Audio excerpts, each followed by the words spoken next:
오늘 본문 말씀은 로마서 4장 1절로부터 8절 말씀입니다. 그런즉 육신으로 우리 조상된 아브라함이 무엇을 얻었다 하리요? 만일 아브라함이 행위로서 의롭다 하심을 얻었으면 자랑할 것이 있으려니와 하나님 앞에서는 없느니라. 성경이 무엇을 말하느뇨? 아브라함이 하나님을 믿음에 이것이 저에게 의로 여기심 바 되었느니라. 일하는 자에게는 그 싹을 은혜로 여기지 아니하고 빚으로 여기거니와 이를 아니할지라도 경건치 아니한 자를 의롭다 하시는 이를 믿는 자에게는 그의 믿음을 의로 여기시나니 일할 것이 없이 하나님께 의로 여기심을 받는 사람의 행복에 대하여 다 일세 말한 바 그 불법을 사하심을 받고 그 죄를 가리우심을 받는 자는 복이 있고 주께서 그 죄를 인정치 아니하실 사람은 복이 있도다 함과 같으니라. 아멘. 아멘. 그 칭의가 뭡니까? 믿음으로 의롭다함을 얻는 것이 칭의라 그랬죠. 사도 바울은 아브라함과 다윗을 들어 그 믿음에 대해서 연설을 했죠. 설교를 했습니다. 그런데 오늘 이 본문 말씀에 보니까 아브라함의 위대성에 대해서 사도 바울은 또다시 얘기를 합니다. 믿음으로 의롭다함을 얻은 아브라함에 관해서 이 사도 바울은 본문 말씀을 통해 말씀하고 있는데 그 이유와 아브라함의 위대성이 무엇인가 한번 우리가 오늘 이 시간 잠깐 말씀을 상고하고자 합니다. 바울이 아브라함의 위대성을 언급한 이유가 뭐냐?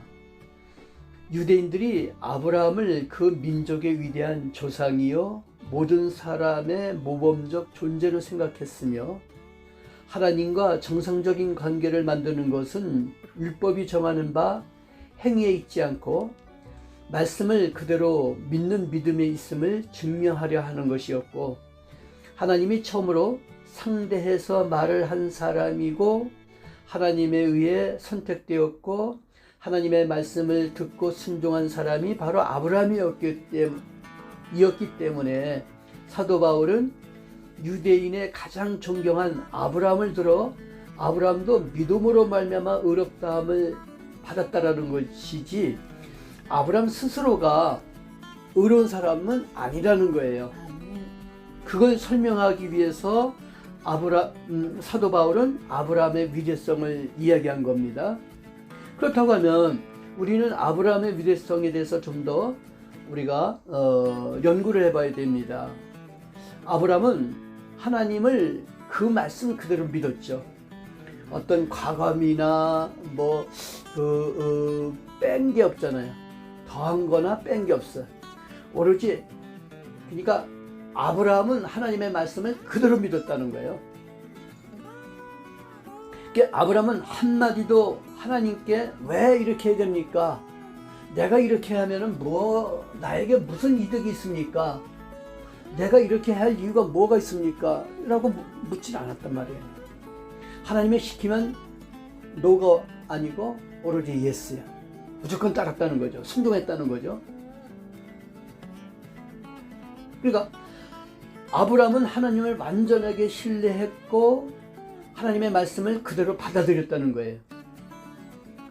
즉 아브라함은 약속으로만 받은 기업을 위하여 현재의 친척과 재산을 포기하고 모험으로 하나님을 신뢰했기 때문에 가능한 거예요. 그러니까 고향과 친척을 떠나라. 내가 왜 떠나야 됩니까? 내가 떠나면 나에게 무슨 이익이 있겠습니까? 묻지 않았거든. 네, 한마디로 고향과 친척 그 모든 것을 다 버리고 떠났다는 거예요.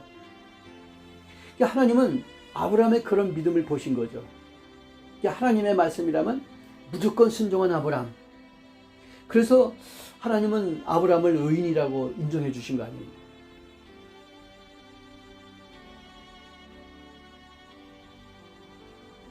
아브라함은 하나님과 특별한 관계가 있게 된 것은 율법의 요구를 철두철미하게 지킨 것이 아니라 완전히 하나님을 신뢰함에 있었다라는 거예요. 말씀을 마칩니다. 아브라함의 위대성은 하나님을 신뢰한 결단이었습니다. 우리도 하나님을 온전히 의지하고 신뢰하는 우리 소망교회 온 성도들이 되기를 주님의 이름으로 축원합니다. 아멘. 아멘. 기도합니다. 하나님 아버지, 아브라함의 위대성을 우리가 본받기를 원합니다. 하나님의 말씀이라고 하면 무조건 받아들이는, 그리고 따르는 저희들 되게 해주시기를 간절히 바라고 원하며, 하나님으로부터 의롭다 인정함을 받는 우리 소망교회 온 성도들 되게 해주시옵소서. 오늘도 우리에게 귀한 하루를 주심을 감사합니다. 하나님의 영광을 드러내며 오늘 하루를 보내게 해주시기를 간절히 바라고 원하면서 우리 주님 예수 그리스도 이름으로 기도하옵나이다. 아멘.